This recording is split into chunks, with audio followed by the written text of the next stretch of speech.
আমাদের আলোচনার বিষয় হচ্ছে যে শুধু ফুল দিয়ে ভগবানকে পাওয়া যায়। তো পত্র পুষ্প তার হচ্ছে ফল। আপনারা দেখছেন জয় গীতা চ্যানেল।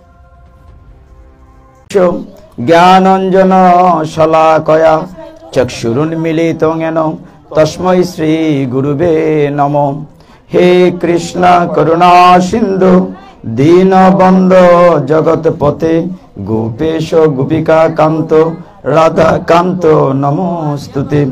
তপ্ত কাঞ্চন গৌরাঙ্গী রাধে বৃন্দাবনেশ্বরী বৃষভানুসুতে দেবী প্রণমামি হরি প্রিয়ে। নম মহাবদান্নায় কৃষ্ণ প্রেম প্রদায়তে কৃষ্ণায় কৃষ্ণ চৈতন্য নামনে গৌরতীশে নম। নারায়ণং নমস্কৃত্য নরং চৈব নরোত্তমং দেবীং সরস্বতীং ব্যাসং ততো জয় মুদিরয়েৎ। নমঃ বিষ্ণুপাদায় কৃষ্ণ প্রেষ্ঠায় ভূতলে শ্রীমতে ভক্তি বেদান্ত স্বামিনীতে নামিনে। নমস্তে সরস্বতী দেবী গৌরবাণী প্রচারিণে নির্বিশেষ শূন্যবাদী পাশ্চাত্য দেশ তারিণে। বাঞ্ছা হরে কৃষ্ণ কৃষ্ণ কৃষ্ণ হরে হরে হরে রাম রাম রাম হরে হরে। হরে ওম তৎসৎ।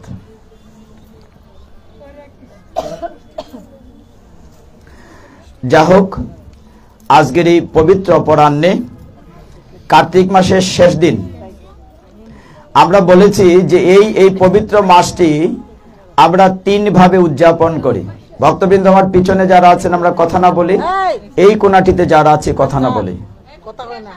তোমরা সামনে আসো, বাবারা ময়নারা সামনে আসো, সামনে যাও। যে কথা বলছিলাম, আমরা এই নিয়ম মাসটি আমরা 3 ভাবে পালন করি, আমরা সকলেই জানি। অনেকের এই মাসের দামোদর মাস কিন্তু গতকালকে শেষ হয়ে গিয়েছে। যারা লক্ষ্মী পূর্ণিমা থেকে শুরু করেছেন তাদের শেষ হয়েছে। যাদের দুর্গা পূজার পরে একাদশী থেকে শুরু করেছেন গত একাদশীতে শেষ হয়েছে। মধ্যে একটা একাদশী ছিল, রমা একাদশী, উত্তান একাদশীতে শেষ হয়েছে। আর যারা কার্তিক মাসের 1 তারিখ থেকে শুরু করেছেন আজকে শেষ হবে। ছোট বাচ্চারা তোমাদেরকে সামনে আসতে বলছি, কথা বলছো কেন? তোমরা সামনে আসো। হরে কৃষ্ণ। যে ভক্তরা আছেন তাদের বসার জায়গা দেন। না না না, ইসকন মন্দির দীপদান শেষ। তো হরি বল, আমরা সবাই সামনে আসি। তো পবিত্র কার্তিক মাসের আজকের শেষ দিন, এখানে একটু বসার ব্যবস্থা করে দেন ভক্তদের। হরি বল। যে কথা বলছিলাম যে পবিত্র কার্তিক মাসে আমরা অনেক অনুষ্ঠান করেছি, অনেকগুলো অনুষ্ঠান হয়েছে। তার মধ্যে কেউ রাধাকুণ্ডের স্নান করেছেন কিনা? যারা রাধাকুণ্ড দেখে এসেছেন, কত ভাগ্য, দিদিরা গিয়েছেন, অনেকেই গিয়েছেন। সেই রাধাকুণ্ড শ্যামকুণ্ডের আবির্ভাব এই মাসেই হয়েছে। মানে এই মাসটি কেন এত পূর্ণ, অনেক কিছু। একইভাবে ভগবান তার মা নন্দ মহারানীর কাছে তার ভক্তির প্রেমে, বাৎসল্য প্রেমে ধরা দিয়েছেন। এই মাসটি খুব পুণ্যময়। আমি বাতিরপুর কারা কারা গিয়েছিলেন? 1 জন, 2 জন, 3 জন পাওয়া গেল। বাতিরপুর গত পরশুদিন আমরা পাঠ করেছিলাম কার্তিক মাসের শুক্লপক্ষের চতুর্দশী। সেই দিন আমলকি বৃক্ষ এবং তুলসী বৃক্ষের জন্ম ছিল। এই নিয়ে আমরা পাঠ করেছি বাতিরপুরে। তো একটি বিষয় রিপিট করতে চাই না, আজকে নতুন একটা কিছু বলার চেষ্টা করি। আমরা রাধাকুণ্ড শ্যামকুণ্ডের আবির্ভাব সকলেই জানি, তার একটু টাচ করে ঢুকি, কারণ এখানে সবাই রাধারানী না, 2-1 জন আছে। রাধারানীর পার্টি আছে। এখন রাধারানীর জয় না বলে ঢুকলে তো চাকরি আমার থাকে না। আর স্বয়ং রাধারানীর সামনে, বুঝতে পারছেন, তার শরীর প্রকম্পিত হয়েছে। হরি বল। তো সেইটাই, এই যে নির্মল আনন্দ, এই যে সম্পর্কের পবিত্রতা, এই ভালোবাসা পৃথিবীর কোথাও নাই। এটা হচ্ছে সব বড় জিনিস। এই যে এখানে দিদিরা আছেন, বেআইনরা আছেন, বা ওই সব দিদিরা, মাসিরা, বোনেরা ঘুমাই, এই সময়টা নাই। টোটালি নাই। যদি এইটুকুন মন দিয়ে থাকেন যে এইটুকুন আপনার কোনো দুঃখ কষ্ট আপনাকে স্পর্শ করে না, এটি হচ্ছে ভগবানের সবচেয়ে ভগবত্ব। তো রাধাকুণ্ড যেহেতু এই মাসে আবির্ভূত হয়েছে, একটু বলে নতুন দুটি কথা বলবো। যে এই মাসে রাধা কুণ্ড শ্যামকুণ্ড কিভাবে আবির্ভূত হয়েছে। ভগবান ছোটবেলা যখন বিভিন্ন অসুর বধ করতেন, আপনাদের জানা আছে, প্রথম শুরু করেছেন পুতনাবধ থেকে। আমরা সেদিন বলেছি রত্নমালার কথা, পুতনাবধ, তারপরে শকটাসুর, তৃণাবর্তসুর, এইভাবেই তিনি একদিন দেখলেন গোকুলে একটি গরু, বিশাল শক্তিশালী একটি বড় অসুর, এটা হচ্ছে অরিষ্টাসুর। কি নাম বলেছি? অরিষ্টাসুর। নাম হচ্ছে অরিষ্টাসুর, কিন্তু দেখতে একটা গরুর মতো, অক্স, ষাঁড়ের মতো। এত প্রচন্ড বেগে সমস্ত ব্রজ তছনছ করে ফেলতেছে, এত এত এত শক্তিশালী। কৃষ্ণ বলরামকে ডাকা হলো যে তোমরা আসো, এসে আমাদেরকে উদ্ধার করো। ভগবান তো সবসময় ভক্তকে রক্ষা করার জন্য থাকেন। কৃষ্ণ কি করলেন? এই অরিষ্টাসুরের সাথে অনেকক্ষণ ফাইট করলেন, তার শিঙে ধরে শিং ভাঙতে চাইলেন, তারপর লেজে ধরে এরকম ঘুরিয়ে ছুঁড়ে মারলেন, মেরে ফেললেন অরিষ্টাসুরকে। কিন্তু দীর্ঘ ফাইট হয়েছে। তো এইরকম সময় এই সন্ধ্যা হয়, তারপরে তিনি ওই রাধারানীর কাছে গেছেন। রাধারানী ললিতা বিশাখা, রাজ্যের সমস্ত প্রজারা সেই পাপের ভাগিদার হয়, অতএব তুমি আমাদেরকে ছুঁইবে না। তখন কৃষ্ণ বলেন তাহলে কি করণীয় আছে? তখন পূর্ণমাসী যোগমায়া বললেন, তুমি তো সারা পৃথিবীর সমস্ত তীর্থে ঘুরে ঘুরে স্নান করে শুদ্ধ হও, পবিত্র হও, তবেই কেবল আমাদের সঙ্গ তুমি পাবে। যখন এই কথা বললেন পূর্ণমাসী যোগমায়া, কৃষ্ণ কি করলেন? অরিষ্টার যে বধ করেছিলেন অসুর, মানে একটি অক্স, ষাঁড়, তার যে খুরের গর্ত হয়েছে ফাইটের সময়, সেইখানে ভগবান কৃষ্ণ পায়ের গোড়ালি দিয়ে একটা আঘাত করলেন। যে গোড়ালি দিয়ে আঘাত করলেন, বড় একটা পুকুর হয়ে গেল, কুণ্ড। কুণ্ড মানে একটা পুকুর, সরোবর, কিন্তু জল নেই। পুকুর হলো কিন্তু জল নেই। তখন তিনি সমস্ত তীর্থকে আহ্বান করলেন। আমরা তীর্থের নাম সবাই জানি, গঙ্গা, যমুনা, সরস্বতী, নর্মদা, সিন্ধু, কাবেরী, অনেক অনেক আছে। সমস্ত তীর্থকে ডাকলেন। সমস্ত তীর্থ ভগবানের আহ্বানে একদম মূর্তিরূপ ধারণ করে। তীর্থ, আমরা তো নদী দেখছি, প্রত্যেকটি কিন্তু মূর্তি আছে। এই যে আপনারা গঙ্গাতে যান স্নান করতে, গঙ্গার মূর্তি আছে। গঙ্গা মায়ের বাহন কিন্তু মকর মাছ, ওই যে আমরা দোল পূর্ণিমায় মকর মাছ দিই না, গঙ্গার বাহন। তাহলে প্রত্যেক তীর্থ কি করেছে? একদম মূর্তিরূপ ধারণ করে ভগবানের সামনে দাঁড়িয়ে আছে জোর হাতে। জনাদিরাদি গোবিন্দ আদেশ করেন কি করতে হবে। বলে যে দেখো, আমি তো সরোবর বানিয়েছি, জল নাই, তোমরা ঢুকো তার মধ্যে। সমস্ত পৃথিবীর তীর্থ এই পুকুরে ঢুকেছে, কৃষ্ণ সেখানে স্নান করেছেন। স্নান করে বলেন, এইবার আমি শুদ্ধ হয়েছি, তোমরা আমার সাথে ক্রীড়া করো, আমরা খেলাধুলা করি, সঙ্গ করি। যেই কাছে এসছেন ললিতা বিশাখা, কেউ কেউ আবার প্রতিবাদ করেছেন যে অল্প সময়ে সারা পৃথিবীর তীর্থ স্নান করে, তা তো বিশ্বাসী হয় না। বলছে না যে সমস্ত তীর্থ এইখানে চলে এসছে, এই কারণে আমি এখানে স্নান করেছি। তখন ভগবানের যখন কাছে তারা আসতে চাইল, তখন কানাই বললেন, না না না, তোমরা আমাকে ছুঁইবে না, আমি এখন স্নান করে শুদ্ধ। উল্টা যে আমি এখন শুদ্ধ হয়েছি, তোমরা ওই যে বলছো রাজার ছেলে পাপ করলে সবাইকে পায়, এখন তোমরা তো অসুচি, তোমরা আমাকে ছুঁইবে না, মানে উল্টোই ফেললেন আর কি। তখন তো মনে মনে রাধারানীর টাক্কেপ হচ্ছে, হায় রে, এত কাছে পেয়েও কৃষ্ণকে কাছে পাচ্ছি না, এখন কি করা যায়। বলে যে তাহলে চলো, আমরা যে একটা কুণ্ড হয়েছে পবিত্র কুণ্ড, সেখানে স্নান করি, শ্যামকুণ্ড। ললিতা বলছে না, এখানে স্নান করা যাবে না। কেন? এখানে কৃষ্ণ স্নান করেছেন, কৃষ্ণের গায়ে সমস্ত পাপ এই জলে চলে গিয়েছে, আমরা যদি ডুব দিই তাহলে তো আমাদের গায়ে চলে আসবে, আমরা এখানে স্নান করব। রাধারানী আরো এক ডিগ্রি এগিয়ে বলছে, না না, কখনো না, তোমরা এই ঘাটে যাবেই না, শ্যামকুণ্ডে যাবে মানে ওর সব পাপ তোমরা গায়ে নিয়ে আসবে। তাহলে কি করে? বলে যে আমরা আরেকটা রাধাকুণ্ড তৈরি করব, ওই কুণ্ডের পাশেই। কি করবে? তখন শ্রীমতী রাধারানীর হাতে যে কাকন ছিল, আপনাদের যেটা লোহার চুরি পড়েন, তো সেইটা দিয়ে মাটি কুটতে লাগলেন। করতে করতে করতে করতে সমস্ত সখীরা, আমরা তো দেখি রাধারানীর সাথে হয়তো অষ্টসখী, কয়েক কোটি, হাজার না, লক্ষ না, কোটি সখীর সাথে আছে। আপনারা দেখবেন একটা লীলা নিয়ে আলোচনা হয়, আমরা করি, যখন তিনি একটা বড় রথে করে কৃষ্ণের সাথে ভান্ডির বনে যাচ্ছিলেন, তখন রথটা ছিল মনে করেন এই আমরা হবিগঞ্জ শহরের থেকে আরো বড়।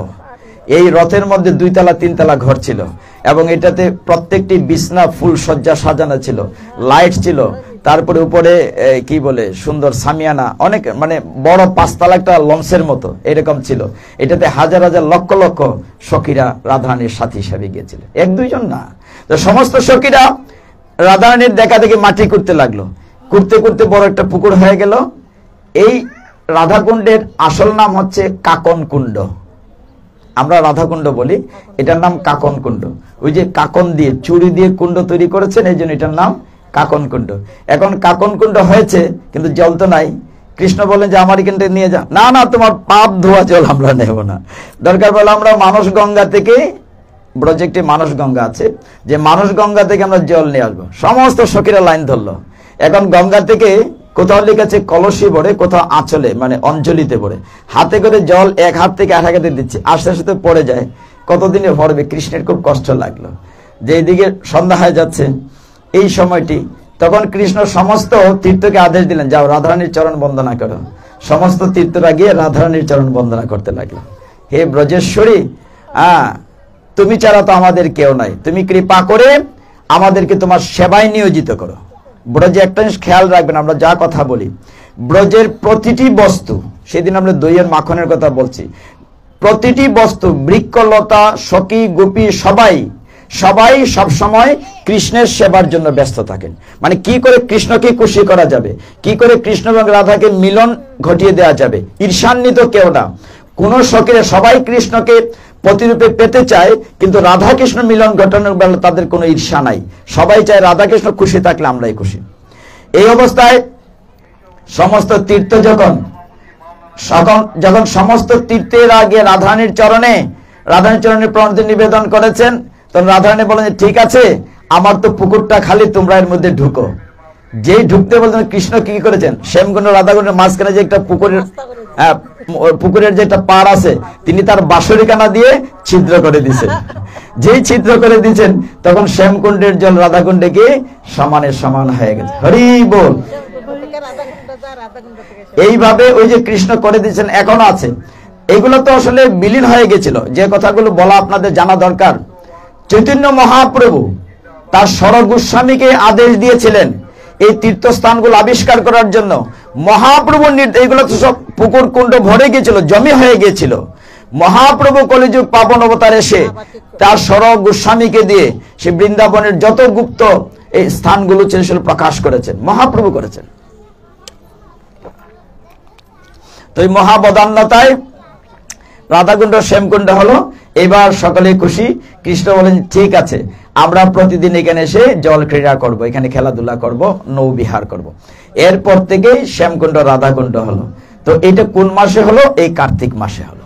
মানে এই কার্তিক মাসে এত এত এত প্রোগ্রাম হয়েছে, গোপাষ্টমী, গুষ্টাষ্টমী, বহুলাষ্টমী, তারপরে বিশ্বপঞ্চক, অন্নকূট, দামবন্ধন লীলা, দীপাবলি, সব এই মাসে হয়েছে। এই জন্য এই মাসটি খুব পুণ্যময়। যা হোক, আমরা গীতাতে একটা শ্লোক বলি, না হলে আবার গীতা মা রাগ করবে। সবাইকে আপনার নিমন্ত্রণ দেন যে আমাদের বাড়িতে আজকে গীতা পাঠ। এখন গীতা যদি পাঠ না হয় তাহলে তো হবে না।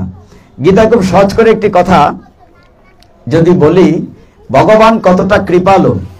ভগবান এতটাই কৃপালু যে ভগবান সহজ করে দিয়েছেন। অর্জুন যখন জানতে চেয়েছিল যে সকলের তো সঙ্গতি সমান না, কেউ ধনী কেউ গরিব, সকলের তো অর্থবিত্ত সমান না, তো সবাইকে তোমাকে সেবা পূজা করতে পারবে? ভগবান তার উত্তর গীতায় দিয়েছে। গীতা মানে আপনার সমস্ত প্রশ্ন উত্তর আছে।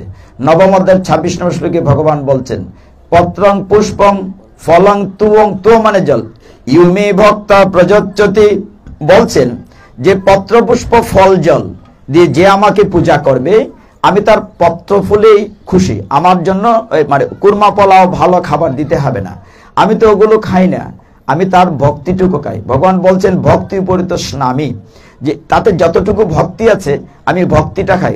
আমি সেদিন বলেছিলাম একটা বাসাতে যে কারো বাসাতে ভগবানের সেবা পূজা সঠিক হচ্ছে কিনা, ভগবান ওই গৃহে আছেন কিনা, এটা পরীক্ষা করা একদম সোজা।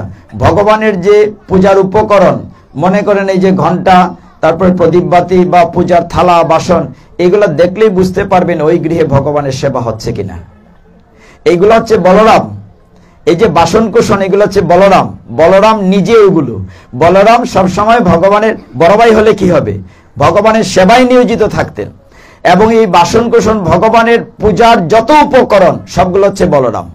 এবং যার ঘরে এগুলা চকচক করে পরিষ্কার থাকে, দেখলেই বোঝা যাবে এই গৃহে পূজা হচ্ছে কিনা। অনেকে দেখবেন নিজের ঘর চকচক করছে, কিন্তু ভগবানের ঘরে মাকড়সা লেগে আছে, এটা দেখলেই বোঝা যাবে। আমি সেই দিন ঘাটিয়ার ওই যে সেখানে বলছিলাম যে ভগবান সবার ঘর ভেঙে দিয়েছিলেন। কেন ভেঙে দিয়েছিলেন? যে কোনো ঘরে আমার জায়গা নাই, বলছো এটা মার জায়গা, বাবার জায়গা রাখছো, এই কোনাটা বলে ভাইয়ের জন্য, এই কোনাটা। তো তোমার ঘরে যদি আমার জন্য একটু জায়গা নেই, ঘরে রেখে লাভ কি? ঘর ভেঙে দিচ্ছে। ঘর বলতে দেহ ঘরের কথা বলা হয়েছে, বলছে যে তোমার এই হৃদয় নামক এই ঘরটাতে এখানে সকলের জন্য একটু ভালোবাসার জায়গা আছে, ভগবানকে রাখার একটু জায়গা নাই, তাহলে এই ঘরে আমি কেন যাব? মানে এই কথাগুলো ভাগবতে এত সুন্দর করে বলা আছে, এগুলো আসলে দুঃখজনক সত্য করে আলোচনা হয় না, এই কথাগুলো কখনোই আলোচনা হয় না। ভগবান স্পষ্ট পদে পদে বলে দিয়েছেন তুমি আমাকে ভালোবাসো। ভগবান বলছেন যদি আমাকে ভালোবাসো, ভগবান বলছেন আমাকে যদি ভালোবাসো তাহলে সকলেই ভালোবাসা পেয়ে যাবে। তোমার স্বামী, সন্তান, স্ত্রী, পুরুষ, সন্তান, শাশুড়ি সবাই ভালোবাসা পাবে। তুমি আমাকে ভালোবাসা দাও, মানে গাছের গোড়াতে জল দিলে শাখা প্রশাখা সবাই পেয়ে যাবে। আমরা মনে করি না এটা গৌণ কাজ, ভগবানের সেবাটা মুখ্য মনে করি না, মুখ্য মনে করি ঘরের কাজ, ওই যে সব কাজে থাকি, কিন্তু মূল কাজটা আমরা করি না, এই জন্য দুঃখ পাই, কষ্ট পাই। গীতা এই শ্লোকটিতে ভগবান বলেছেন শুধুমাত্র পত্র দিলেও ভগবানকে পাওয়া যায়। আমরা সেদিন সত্যভামার কথা বলেছিলাম, মনে আছে কিনা? সত্যভামা কৃষ্ণকে প্রশ্ন করেছিলেন, এখানে কাহিনীটি আছে, গুণবতীর কাহিনী কয়েক জায়গায় বলেছি। তো বলছিলেন কৃষ্ণকে প্রশ্ন করেছিলেন যে আমি এমন কি ভাগ্যবান কাজ করেছি, ওই মৌরা ভাষায় বলেছিলাম গুণবতীর কথা, যে আমি কি এমন ভালো কাজ করেছিলাম যে তোমার মতো জগদীশ্বরকে আমি স্বামী রূপে পেয়েছি। এটা উত্তর ছিল দামোদর ব্রত, একাদশী এবং দামোদর ব্রত করার ফলে সেখানে পেয়েছিল। তো আজকের যে আলোচ্য শ্লোকটি, তারপরে সময় থাকলে নতুন দুটি কথা বলবো, এখানে বলা দরকার, এখানে সব মায়েরা আছেন। আচ্ছা, তো বাস্তবতা হচ্ছে ভগবান এই শ্লোকে বলছেন যে কেউ যদি শুধু পত্র দেয়, কেউ যদি শুধু ফুল দেয়, কিচ্ছু নাই, তাহলে আমি খুশি হব। এটি নিয়ে আমাদের ভাগবতে, রামায়ণে অনেক কাহিনী আছেন, কাহিনীগুলো আপনারা জানেন, সব কাহিনী আপনাদের জানা, তারপর কেন বারবার বলতে হয়, রিভিশন দিতে হয়, আমাদের মূর্ছা পড়ে যায়। সংসারের মায়ার কারণে গতকাল সকালে ইস্কন মন্দিরে পাঠ করেছে সকালে, তখন বলেছিলাম যে ভগবান যখন যমুনা পুলনী বাঁশরি বাজান, সমস্ত গোপিনীরা পাগলিনী প্রায় তার দিকে ছুটে যায়। এটা বৃন্দাবনে দাপর যুগের কথা, কিন্তু শাস্ত্র বলছে ভগবান এখনো বাঁশরি বাজান, এখনো সেই বৃন্দাবনে বাঁশি বাজে গো, বাঁশি এখনো বাজে। আমরা শুনতে পাই না কেন? শুনতে পাই না, আমাদের কানে মায়ার মল জাম ধরে গেছে, এই জন্য ভগবানের বাঁশরি আমরা শুনতে পাই না। এই কথাটি শাস্ত্রে বারবার বলা হয়েছে। তো শুধু পত্র দিয়ে কৃষ্ণের 16,108 মহিষী, লার্জ ফ্যামিলি, হি হ্যাজ, বিশাল ফ্যামিলি, অনেক বড়, আর প্রত্যেকের করে 10টা বাচ্চা, ক্যালকুলেটর লাগবে, কত বড় ফ্যামিলি। কিন্তু কৃষ্ণের কোথাও কোনো ছবি নাই যেখানে গালে হাত দা বসে আছেন, মন খারাপ, কালকে কিতাব বাজারাইতে, কোথাও আছে এরকম? মানে এত বিশাল ভগবান, তো ভগবানই। এবং শুধু এটা না, 16,108 মহিষীর জন্য আলাদা আলাদা রানীদের ঘর আছে, এবং একই সাথে তিনি সকলের বাড়িতেই থাকতেন। এটি তো ভগবত্তা। ভগবান এখনো সকলের বাড়িতে একসাথেই থাকেন। প্রমাণ দেই, আপনারা প্রত্যেকের করে সেবা পূজা করছেন না? আপনার ঘরে কৃষ্ণ আছেন জেনেই তো থালাতে বুক দিচ্ছেন। আপনি কি মনে করেন আপনার ঘরে নাই? আপনি তো মনে নিশ্চয়ই আমার ঘরেই আছে, সেটা স্মরণ করেই তো ভগবানকে চন্দন চর্চিত তুলসী পুষ্প দিচ্ছেন, একই সাথে ভগবানকে ভোগ নিবেদন করছে, ভগবান তুমি গ্রহণ করো। তার মানে কি ভগবান একই সাথে সব জায়গায় সবার ঘরেই আছেন। এই জন্য শাস্ত্রে বলছে সর্বং কলবৃদং ব্রহ্ম, তিনি সব জায়গায় আছেন। তো শুধু পত্র দিয়ে পেয়েছিল সত্যভামা।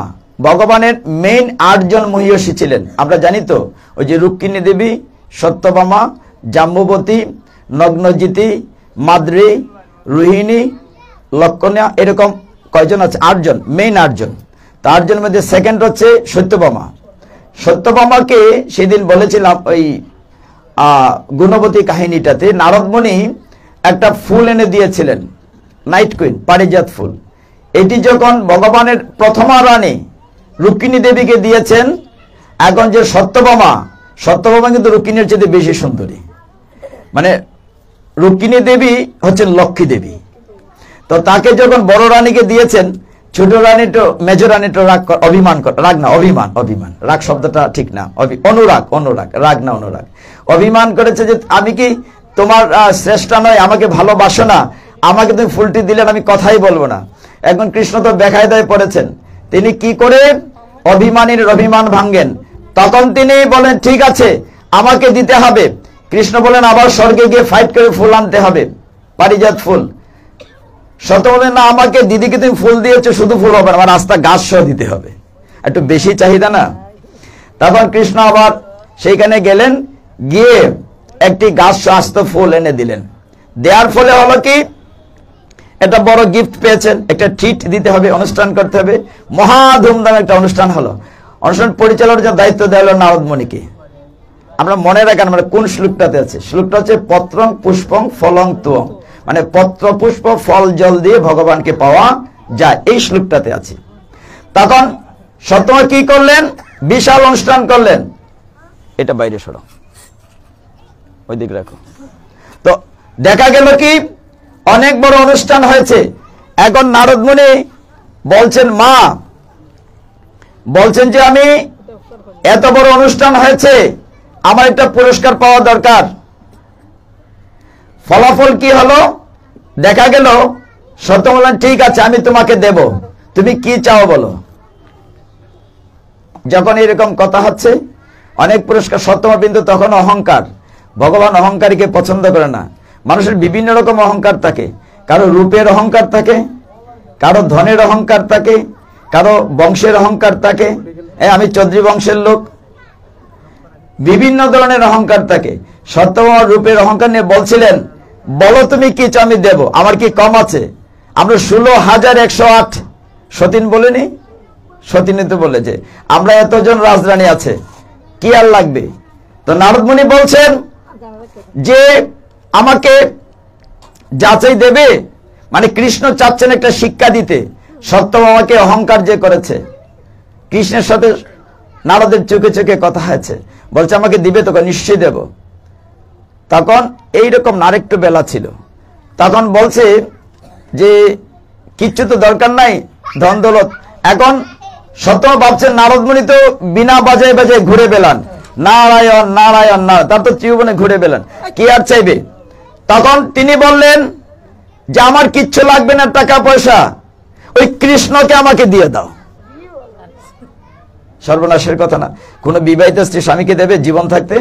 সতী 7 দিন এটি কখনো দেবে না। সত্য বলছে না না তুমি অন্য কিছু চাও, আমার কি ধন দৌলতের অভাব আছে। এখন নারদ মুনি বলছেন আমি অন্য কিছু চাই না, কৃষ্ণকে আমাকে দিতে হবে, আমি অন্য কিছু চাই না। এই পর্যায়ে তখন খুব মন কষ্ট, কি করা যায়, বিচার বসলো। সিদ্ধান্ত হলো সূর্য ডোবার আগে কৃষ্ণকে না দেন, কৃষ্ণের ওজনের সমান অলংকার দিতে হবে, সোনা রূপা। সত্যভামা এবার মহা খুশি হলেন যে আমার তো অলংকারের অভাব নাই, আমরা 16,000 রমণীর হাত থেকে একটা করে বালা করলে কৃষ্ণের ওজনের কথা হবে না, 2 মনে হইলো, 1 মন 1.5 মন। বড় একটা বাজার থেকে নিতে আনা হলো, আপনাদের যে সমিলে ছিল ওই বড়টা, যেটাতে লাকড়ি মাপতো, কাঠের, ওইটাতে একদিকে ওই আদা বুদা মানে কিছু বুঝে না, ব্যাকরণ কৃষ্ণ চুপচাপ বৈশা রয়েছে পাল্লার একদিকে, আর সত্য বলছে আনো অলংকার খুলে দিচ্ছে। রাজবাড়ি দ্বারকেশ্বর, এখন সারাদিন চলে গিয়েছে, কৃষ্ণের আর সমান হয় না, সারাদিন চলে গিয়েছে, সন্ধ্যা হয়ে হয়। তখন নারদ মুনিকে ইশারা দিচ্ছেন কৃষ্ণ, নারদ সত্যভামা এখন আর সন্ধ্যা যাচ্ছে, কথা ছিল সন্ধ্যার আগে আমাকে সমান সমান অলংকার দেবে, আমি কিন্তু কৃষ্ণকে নিয়ে চলে যাচ্ছি। হায় হায় সর্বনাশ, স্বামীকে হারাতে হবে। সত্যভামা কৃষ্ণের কাছে গিয়ে কাঁদছেন, এইবার তিনি কাঁদছেন, কেঁদে বলছেন আমার অপরাধ হয়েছে, অন্যায় হয়েছে, আমাকে ক্ষমা করুন, কোথায় একটি ভুল হয়ে গেছে নিশ্চয়ই, নিলে এত অলংকার দিচ্ছি তোমার সমান হচ্ছে না। বলছে যে না তুমি তো আমার কাছে অপরাধ করো নাই, তুমি তোমার দিদির কাছে মানে রুক্মিণীর কাছে অপরাধ করে অহংকার করছেন, যাও। তখন রুক্মিণীর কাছে যাও, রুক্মিণীর কাছে গিয়ে সত্যভামা খুব কান্নাকাটি করে, দিদি আমার কোথায় ভুল হয়েছে যে এত দিচ্ছে তো কৃষ্ণের সমান হচ্ছে না। রুক্মিণী বললেন তোমার যে ধনের অহংকার হয়েছে, ভগবানকে অহংকার দিয়ে পাওয়া যায় না। হৃদয়ে বিন্দুমাত্র অহংকার থাকলে গোবিন্দকে পাওয়া যায় না। ফেলে দাও সমস্ত অলংকার। আজকে দেখবো নাম বড় না নামই বড়। একখানা পত্র আনো, বেশি লাগবে না, একখানা তুলসী পত্র এনে ওইটাতে লিখলেন কৃষ্ণ, পত্রটা লিখলেন শ্রীকৃষ্ণ। একদিকে কৃষ্ণ বসে আছেন আর একদিকে তুলসী পত্র। তখন দেখা গেল নীতি সমানে সমান, হরি বল, তখন সমানে সমান হয়ে গেল।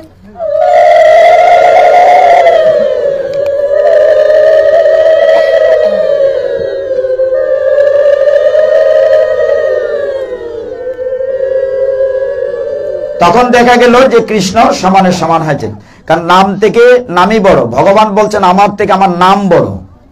কাজেই এই যাত্রা শুধু প্রমাণ কি হলো, যে শুধু পত্র দিয়ে কৃষ্ণকে পাওয়া যায়, যেটি রুক্মিণী দেবী পেয়েছেন সত্যভামার মধ্য দিয়ে। তারপর যে পত্র বলছে পুষ্প, মানে শুধু ফুল দিয়ে ভগবানকে পাওয়া যায়। আপনার এই ধন দৌলত দরকার নাই।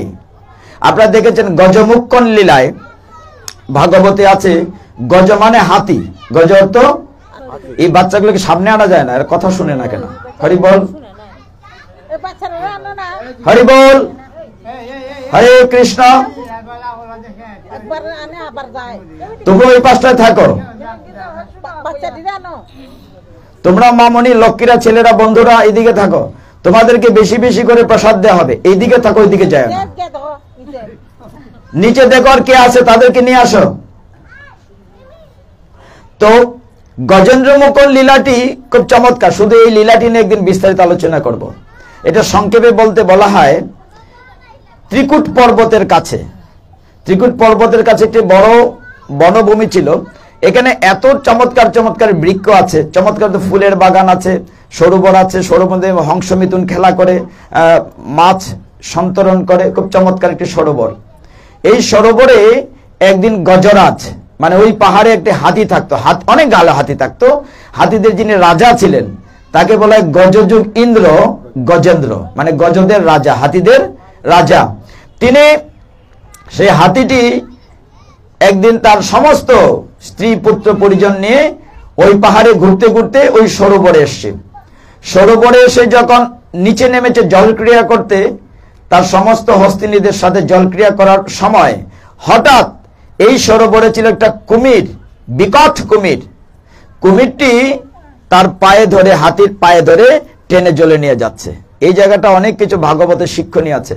যখন টেনে নিয়ে যাচ্ছে, হাতিকে তার স্ত্রী পুত্র পরিজন টেনে উঠাচ্ছে উপর দিকে, কিন্তু কুমিরের সাথে পারছেন না। মানে কুমির টেনে জলে নিয়ে যাচ্ছে আর হাতি তার পরিবার উপর টেনে নিয়ে যাচ্ছে।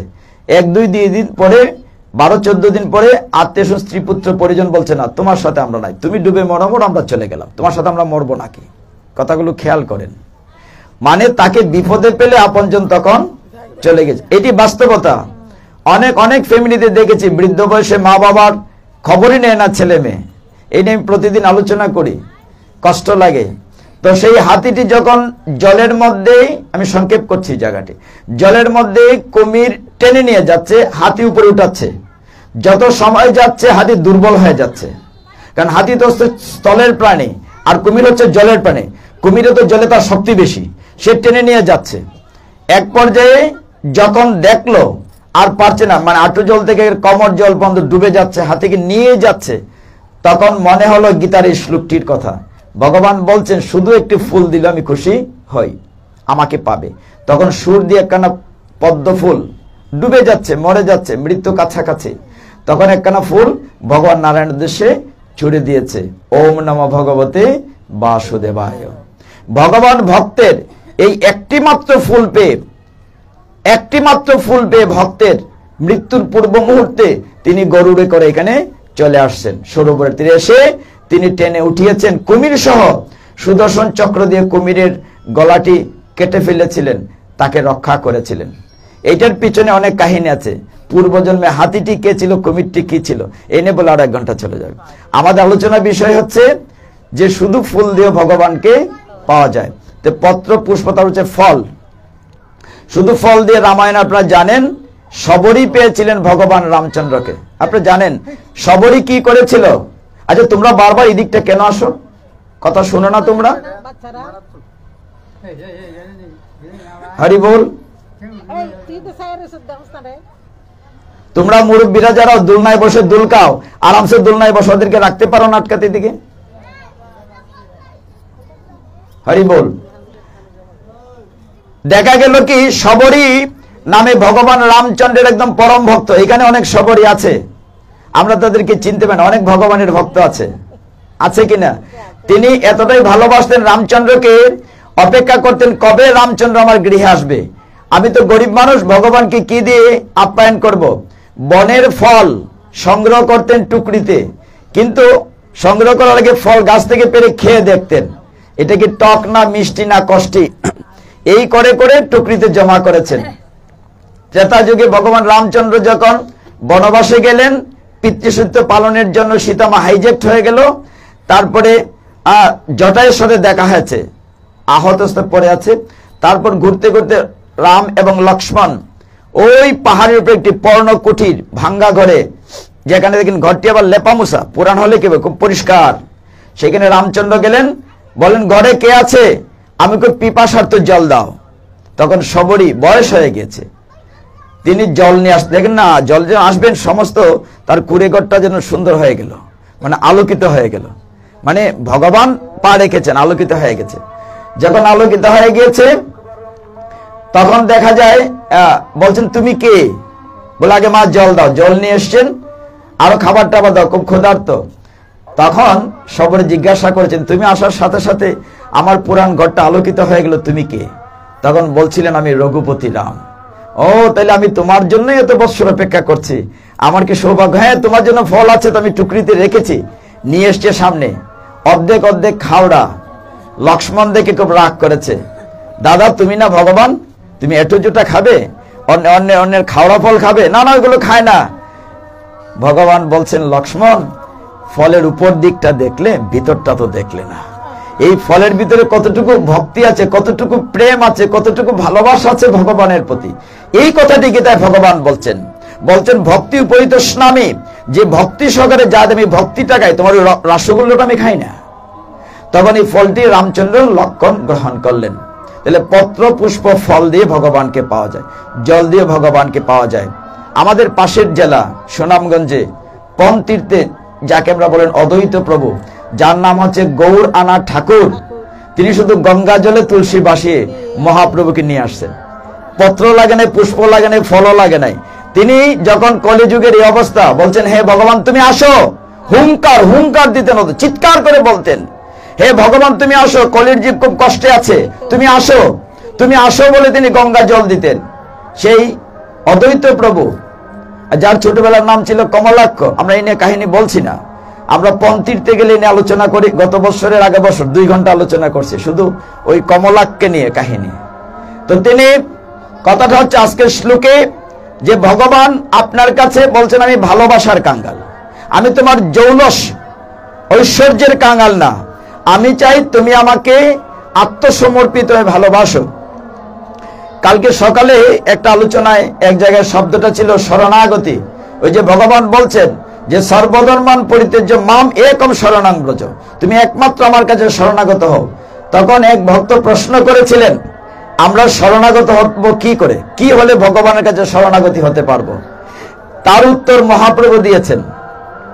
আমরা ঘটনাটা হচ্ছে কি, আমরা সকলে সবকিছু জানি কিন্তু মানি না, পারি কিন্তু করি না। মহাপ্রভু সে সহজ করে দিয়েছেন শরণাগতির পথ। মহাপ্রভু কি বলেছেন?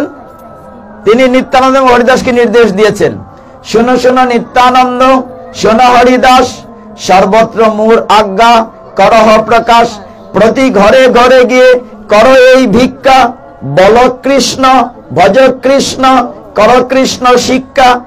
Very simple. মহাপ্রভু বলছেন বল কৃষ্ণ, কথাটা খেয়াল করেন মন দিয়ে, বল কৃষ্ণ ভজ কৃষ্ণ কর কৃষ্ণ শিক্ষা, 3টি কথা বলেছেন। তাহলে আপনি ভগবানের কাছে শরণাগতি হবে। 3টি বিষয় কি? বল কৃষ্ণ, বল কৃষ্ণ মানে কৃষ্ণের নাম কীর্তন করতে বলছে, যে আমরা বলি না হরে কৃষ্ণ কৃষ্ণ কৃষ্ণ হরে হরে, হরে রাম রাম রাম হরে হরে, এটা বল কৃষ্ণ। তারপর যে ভজ কৃষ্ণ মানে কৃষ্ণের ভজনা করা, সেবা পূজা করা। তারপরে হচ্ছে বলকৃষ্ণ, ভজকৃষ্ণ, করকৃষ্ণ শিক্ষা। করকৃষ্ণ শিক্ষা মানে কি? কৃষ্ণ শিক্ষা কোন গ্রন্থে আছে বলেন তো? গীতায় আছে, মানে গীতা মানতে হবে। এই তিনটি কাজ, বেশি না। বলকৃষ্ণ, ভজকৃষ্ণ, করকৃষ্ণ শিক্ষা। আপনি গীতা পড়লেই ভগবানের শিক্ষার কথা পড়া হয়ে গেল। কিন্তু নিয়মিত আমরা গীতা কয়জনে পড়ি? এইখানে তো যে পড়ি, পাহাড়পুরের অবস্থা ভালো না, ভালো না, ভালো না। মানে 3 কাল গে 4 কাল আটকাড়িছে বুড়া বুড়া বেডাইন জিগাইছি, বাবা তোমরা গীতা পড়ছো নি কোনোদিন? কোন তো আমরা খাম নাই, তা ফুলা পানের খাম, বিটিনদের খাম। মানে এমন ভাবে তুচ্ছাতে বলছে, মানে গীতা ধরলে বোঝে এরা জাত যাইব, অথচ মরলে পরে বুকের পে লাল সালুদা ফেসাই গীতা দেয়, মনে হয় গীতা তার হেলিকপ্টার বানায় স্বর্গে লয়ে যাইব গে। মানে এটা ফাইজলামি নানি, মানে একদম বুড়ো হয়ে গেছে, কোনোদিন গীতা স্পর্শই করে নাই। হ্যাঁ হ্যাঁ, সেটাই। দেখি যারা গীতার কথা বলে।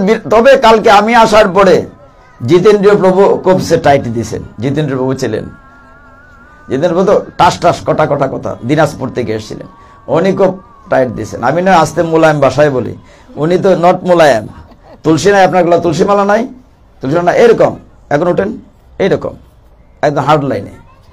আপনি নামের হিন্দু, জীবনে গীতা স্পর্শ করেন নাই, গীতা পড়েন নাই, তুলসী মালা দেন, আপনি কিসের হিন্দু? উনি বলছেন কিছুই করা লাগবে না, শুধুমাত্র এই সাধু হওয়া লাগবে না। 2-3টা কাজের কথা বলছেন। কিছে? প্রথম হচ্ছে ভোরে উঠতে হবে। আমরা নিয়ম মাসে উঠি, সারা বছর উঠি না, কিন্তু সারা বছর উঠার চেষ্টা করবে।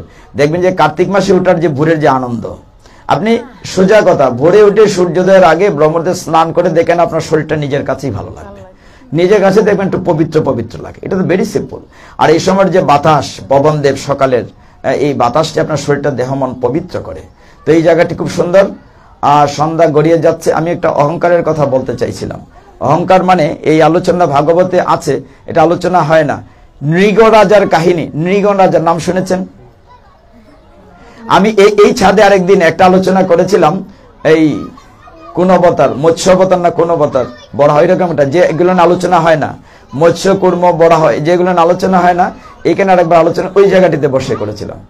তো দুর্ভাগ্য হলো আমরা অনেকে ভাগবত পড়ি না, গীতা যায় একটু একটু পড়ি, ওই লাইটটা জ্বলবে না, হরি বল। তো এই গৃহের যারা কর্তা ব্যক্তি আছেন তারা একটা খেয়াল করবেন না, আমরা বলে দেব কেন, যতটুকুই আছে চলবে, আমরা খুব বেশি সময় নেব না। আছে যে ফ্ল্যাগটা লুজ,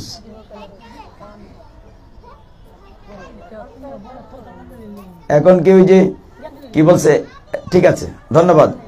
এটা একজন খেয়াল রাখেন, কেউ যেন লুজ না করে, চলবে, এটাই চলবে। বাইরের এই সুন্দর গুথুলি বেলায় আমরা যদি সন্ধ্যার পরে গোবিন্দ বলান, তাহলে বাকিটা রাস ওইখানে শেষ করব। আজকে রাসের কথা গতকালকে ইস্কনে বলেছি, কালকে পাহাড়পুর বলেছি, আজকে ঘাটিয়াতে বলে শেষ করব। তো যাই হোক, তো নৃগ রাজার কাহিনী, নৃগ নাম শুনেন নাই, তাহলে এখন শুনেন। নৃগ রাজার নাম শুনতে হবে। এটা আমরা বলছি যে অহংকারীকে ভগবান পছন্দ করেন না। আপনার মনে কোন রকম অহংকার রাখতে পারবেন না। অহংকার বিভিন্ন রকম হয়, রূপের অহংকার হয়, ধনের অহংকার। আমার অনেক টাকা পয়সা আছে, অহংকার হয় না? বংশের অহংকার হয়, আমি সদ্রি বংশের, আমি চ্যাটার্জি, ব্যানার্জি, চক্রবর্তী, অহংকার হয় না? আবার অহংকার হয় ধনের অহংকার, রূপের অহংকার, আমি খুব সুন্দর, আমি খুব সুন্দরী, এটা অহংকার হয়। ভগবান বলছেন অহংকার তুচ্ছাতি তুচ্ছ। চাইলে ভগবান 1 সেকেন্ডে রাজাকে প্রজা করে দিতে পারেন। ভগবান চাইলে মুহূর্তে এমন একটা অসুখ অ্যাক্সিডেন্ট দেখবেন, এই চেহারা প্লাস্টিক সার্জারি করে জায়গায় আনা যাবে না, এটা কিচ্ছু না, ক্ষণিকের। তো এই দিক থেকে বিবেচনায় নৃগ রাজার কাহিনী, নৃগ রাজার নাম আপনারা শুনেন নাই, আজকে শুনেন। এটা ভাগবতের অধ্যায় আছে, সেটা হচ্ছে 10ম স্কন্ধের 64 অধ্যায়ে।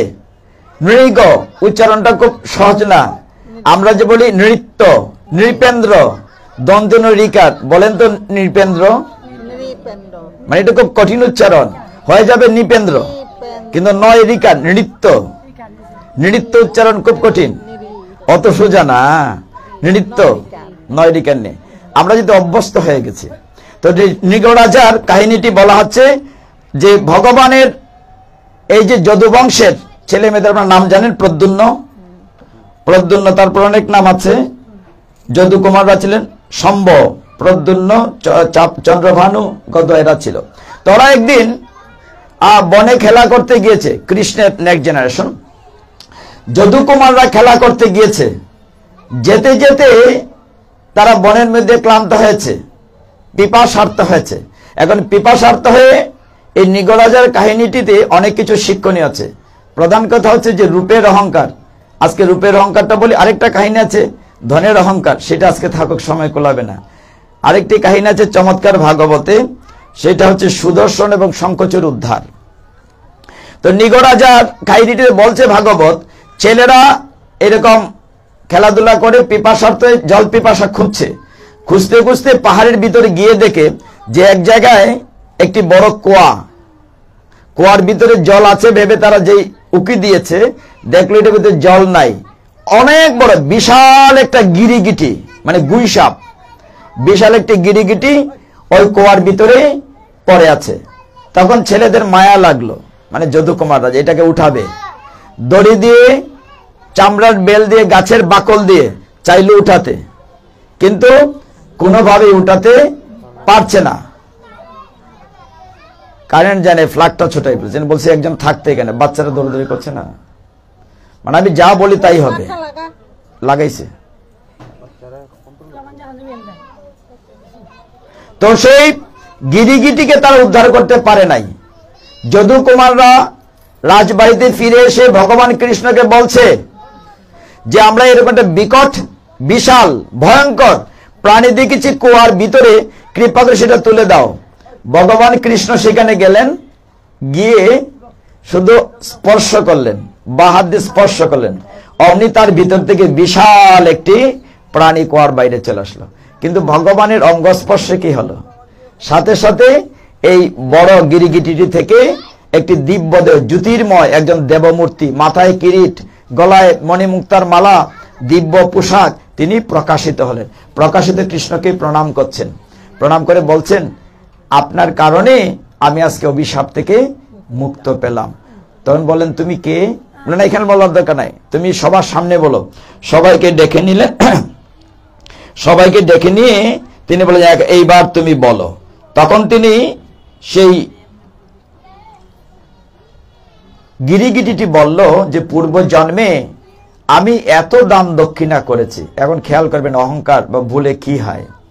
নিগরাজা বলছে আমি এত দান দক্ষিণা করেছি ভগবান, আমার নাম এই। তিনি একটা নাম বললেন যে আমি এত দান দক্ষিণা করেছি, এত গাবি দিয়েছি, আকাশ থেকে যত ফুটা বৃষ্টি পড়ে এত সংখ্যক আমি গাবি দান করেছি।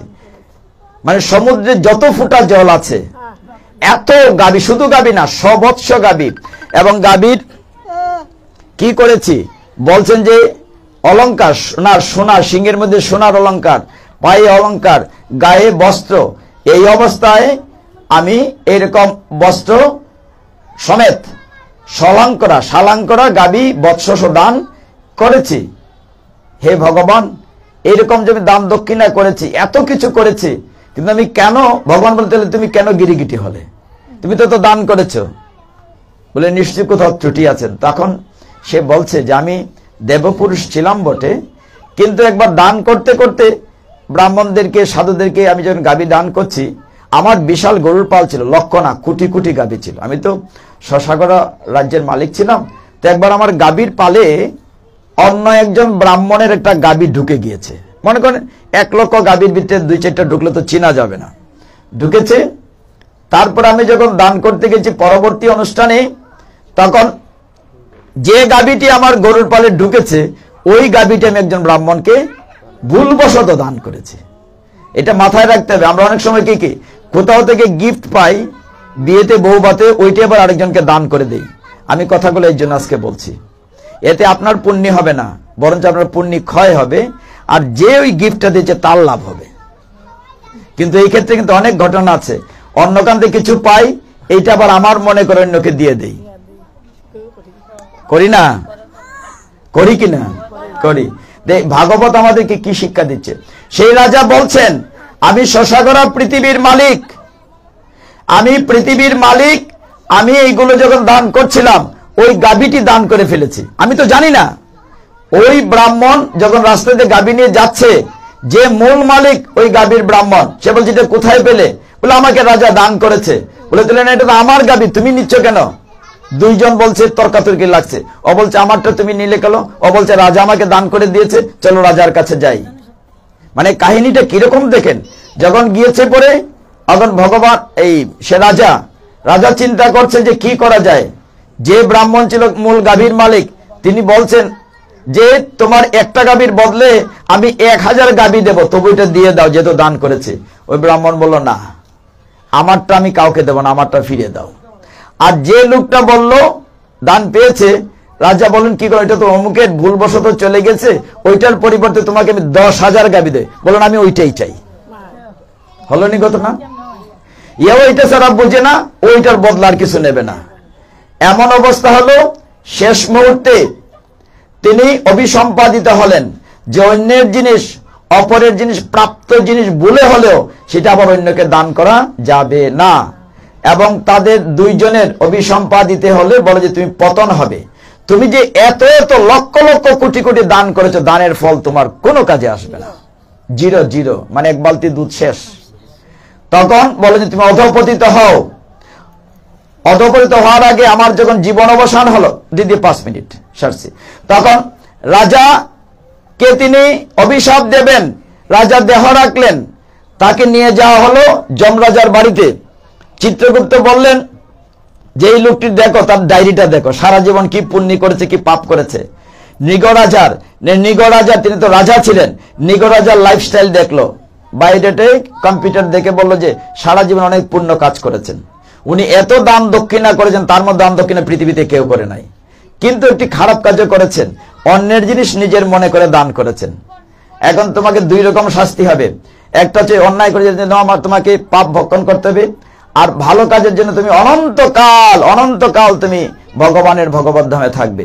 তখন নিগরাজা বললেন, আমাকে তারা প্রশ্ন করলেন যমদূতেরা যমরাজালয়ে যে কোনটা আগে চাও, পাপের ফল আগে ভোগ করবে না পুণ্যের ফল আগে ভোগ করবে? তখন নিগরাজা বললেন আমাকে পাপের ফলটা আগে ভোগ করতে দেন, পুণ্যটা তো অনন্তকাল পাবো। এটা বলার সাথে সাথে আমি একটা গিরিগিটি হয়ে অধঃপতন হয়ে গেল, আমি আজকে কুয়ার মধ্যে পড়ে যাচ্ছি। তখন পড়তে পড়তে জিজ্ঞাসা করেছিলাম যে আমি যে অধঃপতন হচ্ছে, আমি মুক্তি পাবো কবে? বলে একমাত্র ভগবান দাপর যুগে এসে তিনি তার কর দিয়ে তোমাকে স্পর্শ করলেই তুমি মুক্তি পেয়ে যাবে। এই কারণে এত পুণ্যের পাপ যাই হোক, সবকিছুর ফলে নিগরাজা অধঃপতিত হয়েছিলেন, কিন্তু ভগবানের করস্পর্শে তিনি মুক্তি পেয়ে গেলেন। সাথে সাথে দেখা গেল একেবারে দিব্য জ্যোতিতে আসমান থেকে একটি দিব্য রথ এসছে, এবং নিগরাজা সশরীরে ভগবানের কৃপায় সশরীরে ভগবত ধামে চলে গেলেন। হরি বল। তাহলে আমরা এখানে বিশ্রাম রাখছি, সন্ধ্যার পরে দেখা হবে নিঃসন্দেহে। আমি 7:30টায় আসবো, একটু সময় দিতে হবে মন্দিরে গিয়ে, তারপর আসবো। 7:30টায় আসবো। ও আপনারা আবার 7:30টায় যান, আপনারা একটু আগে যান, আপনারা একটু 7টায় যান, একটু আগে যান, আর একটু হাতের সময় নিয়ে যান। কি বলে অর্ধ রজনী শেষ রজনী, একটু শেষ সময়টাতে। আর সেদিন তুই বোনেরা চমৎকার আনন্দ করেছে। তো যাই হোক, এই গৃহের কল্যাণ হোক, আর পবিত্র কার্তিক মাসের ভগবানের দামোদর মাসের আশীর্বাদ কৃপা সকলের উপর বর্ষিত হোক।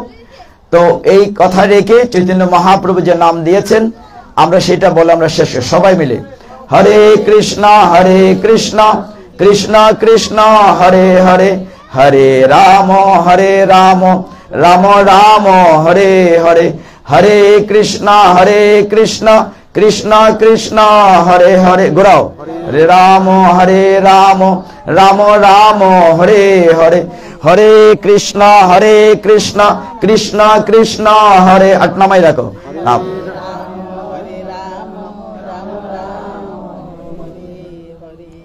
হরে কৃষ্ণ কৃষ্ণ কৃষ্ণ হরে হরে, হরে রাম রাম রাম হরে হরে, হরে কৃষ্ণ কৃষ্ণ কৃষ্ণ হরে হরে, হরে রাম রাম রাম হরে হরে। হরে তৎসৎ। আমার ভুল ত্রুটি ক্ষমা করবেন। উলুধ্বনি দেন, ওম নমো ভগবতে বাসুদেবায়। ঘুরাইতে কথাটা বুঝো না, ওই ঘুরাইতে আসমান দিয়ে উঠে নামাই রাখো না মাথাটা, টুপিকে নামাই রাখো।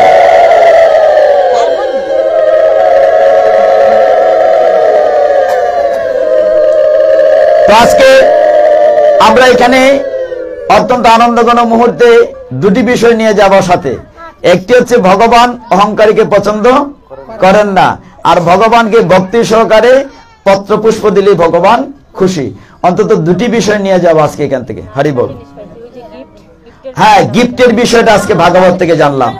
আমাকে আমরা অনেক সময় বলি না, না আবার উল্টোটা আছে, কেউ ভালো রুমাল কলম দিলে কোনো বান্ধবী যখন চায় এটা আমাকে না না এটা আমাকে অমুক উপহার দিছে, এটা দেওয়া যাবে না, উল্টোটাও আছে, এরকম আছে। হ্যাঁ, কিন্তু এটা যেন আমরা শিক্ষাটা মাথায় রাখি, অন্যের দান আমার বলে চালিয়ে দিলে পাপের চেয়ে পুণ্য হয় বা পুণ্যের চেয়ে পাপ, এটা মনে রাখবো। হরে Krishna. Subscribe to our YouTube channel.